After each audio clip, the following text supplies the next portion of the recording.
Good evening, ladies and gentlemen. This is Javier with The Real Javier Novoa. Guys, I'm just taking a short break from making what is turning out to be an interesting show that's coming up, and I thought that I would have it released today, but we're going to be exploring the topic of AI and everything related to AI. Because of some questions that I've gotten from subscribers, we're going to go into this like I don't think anyone's gone into it before on YouTube or BitChute or on one of these forums. So you don't want to miss that. It is probably going to be released tomorrow morning to tomorrow afternoon. So stay tuned for that. You don't want to miss that.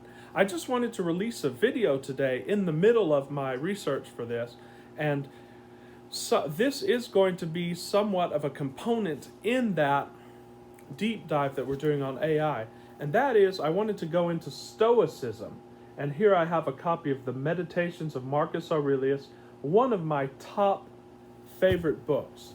And I just wanted to go in quickly into why Stoicism is a very important component of this course, and why studying the works of Stoics is very important and will supercharge your manifestations in business and life, and your improvements in business and in life.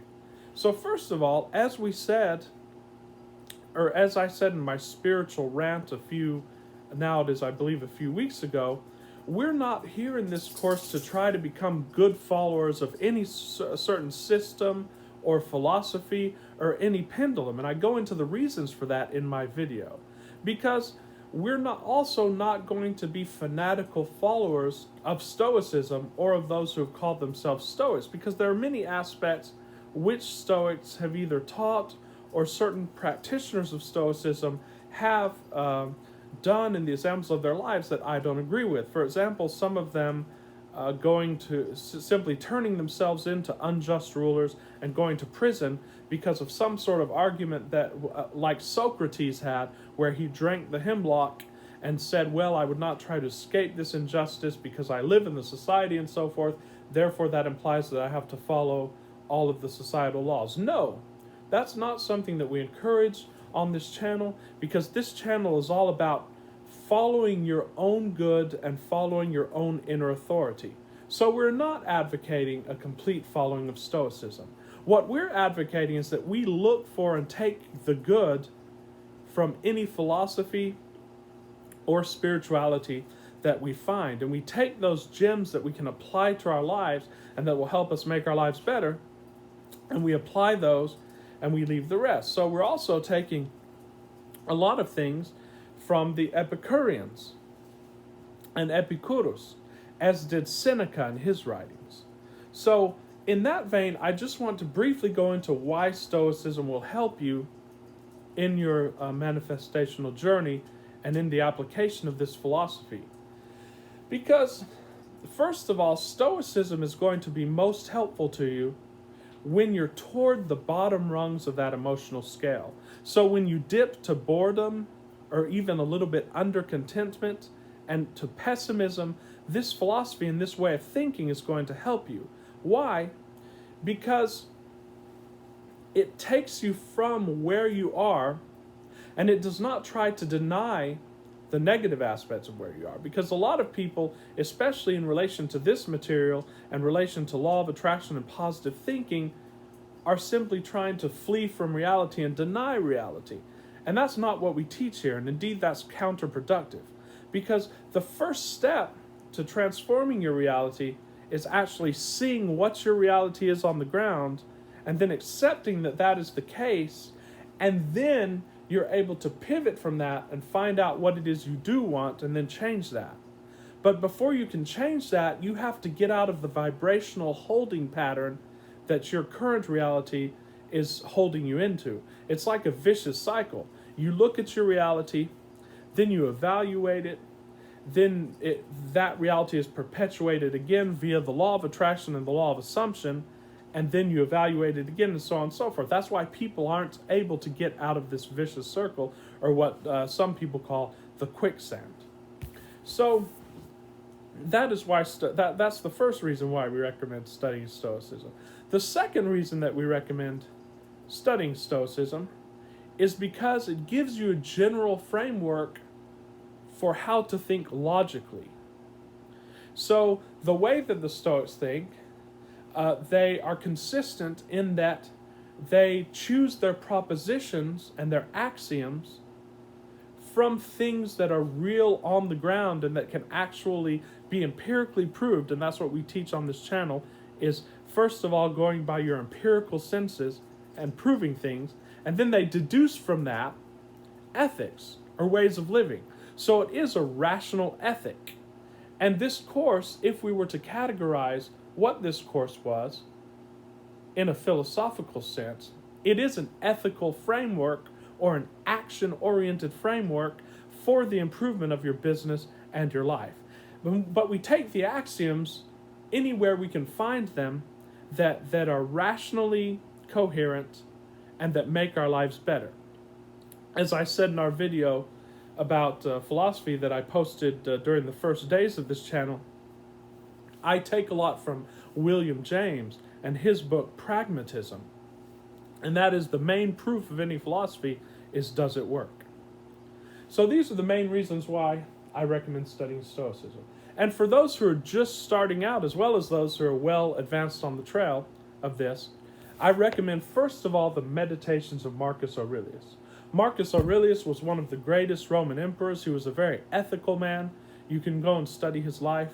And his propositions are just very succinct, and they're like medicine.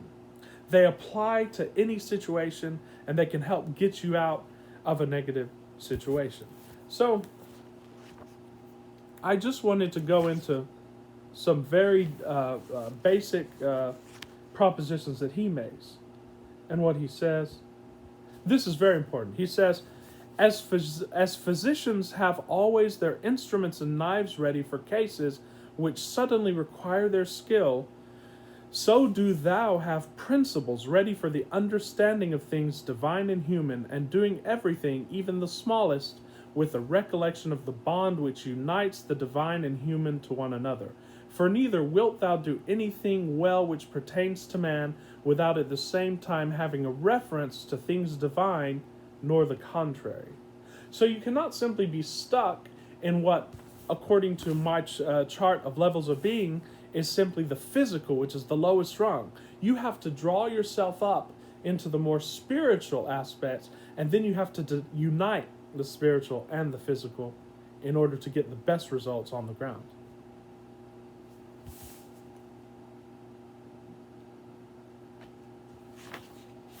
And he says here, this is very important. And I think with this statement, you have so many uses and it has so many applications that you can spend months just contemplating this statement here. He says, men seek retreats for themselves, houses in the country, seashores and mountains, and thou too art wont to desire such things very much. But this is altogether a mark of the most common sort of men, for it is in thy power whenever thou shalt choose to retire into thyself. For nowhere, either with more quiet or more freedom from trouble, does a man retire than into his own soul, particularly when he has within him such thoughts that by looking into them he is immediately in perfect tranquility. And I affirm that tranquility is nothing else than the good ordering of the mind. So the man has within him the immediate resource of tranquility, that cave, that refuge. And in this course, we teach you to go into that refuge very quickly. Going into alpha is one of the quickest ways to get into that refuge. And you can be in perfect tranquility. And there are certain thoughts or auto-suggestions or self-talks that can take you there. He goes into this. Oh, and I affirm that tranquility is nothing more than the ordering of the mind. So you put things in their proper place. So when you're worried about money, for example, you're giving money an aspect that it does not deserve, and you're blowing it out of proportion, as Vadim Zeland talks about giving importance. And this is all about putting things in their proper place. And when you do that, tranquility follows. Constantly then give thyself this retreat, and renew thyself, and let thy principles be brief and fundamental, which, as soon as thou shalt recur to them, will be sufficient to cleanse the soul completely and to send thee back free from all discontent with the things in which thou returnest. For with what art thou discontented? With the badness of men? So here's talking about different scenarios. And you practice this in the Stoic thoughts, and we're going to be talking about journaling more, where we go into this, how to practice these aspects. Recall to thy mind this conclusion, that rational animals exist for one another, and that to endure is a part of justice, and that men do wrong involuntarily, and consider how many already, after mutual enmity, suspicion, hatred, and fighting, have been stretched dead, reduced to ashes, and be quiet at last. So human beings are meant to be with one another in context. It's why you came. It's part of the game. So remind yourself of this, perhaps if you're angry with someone, and then you'll be restored to contentment, and that you're all going to die anyway. This life is not forever, not on this film roll. So that's a way to calm your mind when you're in that. And perhaps thou art dissatisfied with that which was assigned to thee out of the universe. He's talking about this film roll. Of course, we teach you in this course how to go to another film roll where everything you want is present. There's nothing off limits. But just to get your mind out of that vibrational muck so that you can have the freedom to look higher. This is my paraphrase here. I know purists are going to be having a field day, but we're not purists on this channel, we're eclectic.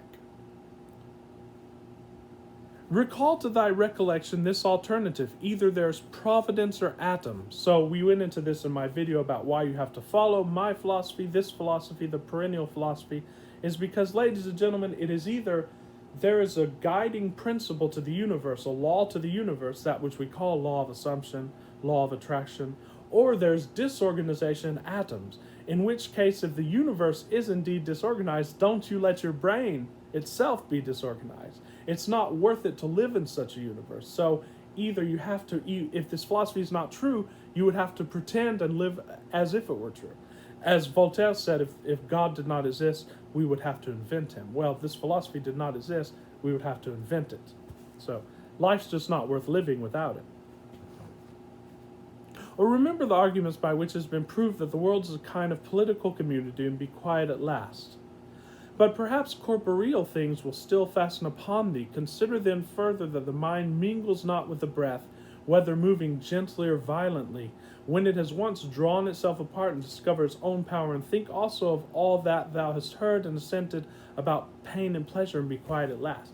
And this is why we separate feelings and thoughts, because even the soul is not intertwined with feelings. Even if you feel bad, you can free yourself from that, because your soul and that part of your mind which is eternal and divine and free from all of that, you can be free in an instant. And this is what we call the deductive method here on this channel. As you see, that's why the Stoics are teaching the perennial philosophy, which is the root or the kernel of the same philosophy which we teach on this channel and which we're applying for massive success. But perhaps the desire of the thing called fame will torment thee, and you can look at my video about caring about what others think.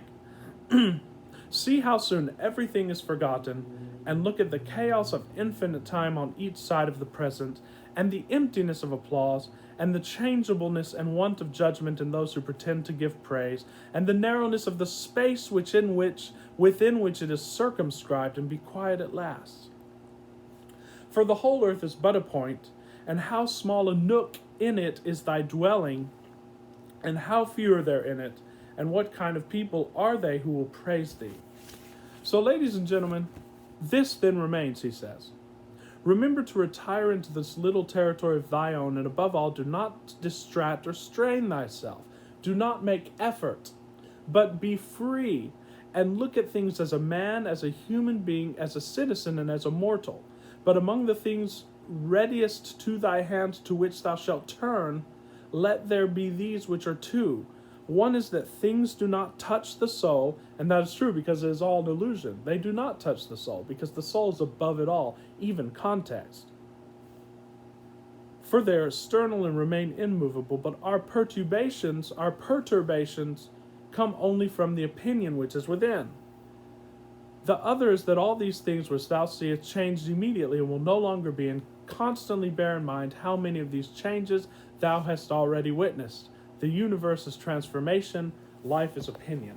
So this is all about reducing importance, ladies and gentlemen. And the more you reduce importance of the things which you want, of the things which you are longing for, you reduce cravings, they come quicker into your life. And that's a perennial spiritual teaching. You'll find it in all spiritualities. And just very quickly, probably the kernel of all of these, and if you read Epictetus' Handbook and also read Seneca, I recommend these 3 books: the Meditations, the Handbook of Epictetus, and the Writings of Seneca. You can get Tim Ferriss's version of that called The Tao of Seneca, and you can, I believe, download it free online. But all of these go into, it's all about your evaluation. And we're talking about this on the AI talk show, which is coming up very soon. You have no choice sometimes how things enter into your system, even the immediate thought or feeling that comes when you view that. You have control over that eventually because you can change all of that.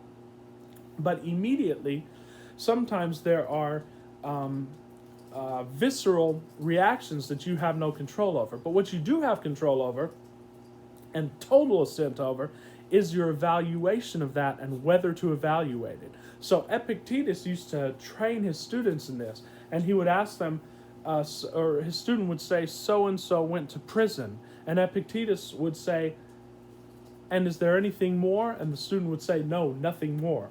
So it is your choice whether someone went to prison or not. That is in itself a fact, but it's your choice whether to interpret that as bad or as good. And indeed, when we rise above that, then we can change the situation because we can use the tools, we can go shift onto other film roles, we can imagine it and change the entire situation. All of that can be done in the mind. But first, you have to accept the situation and not evaluate it as an evil, because there's nothing evil in the universe. Evil simply comes with the evaluation of it.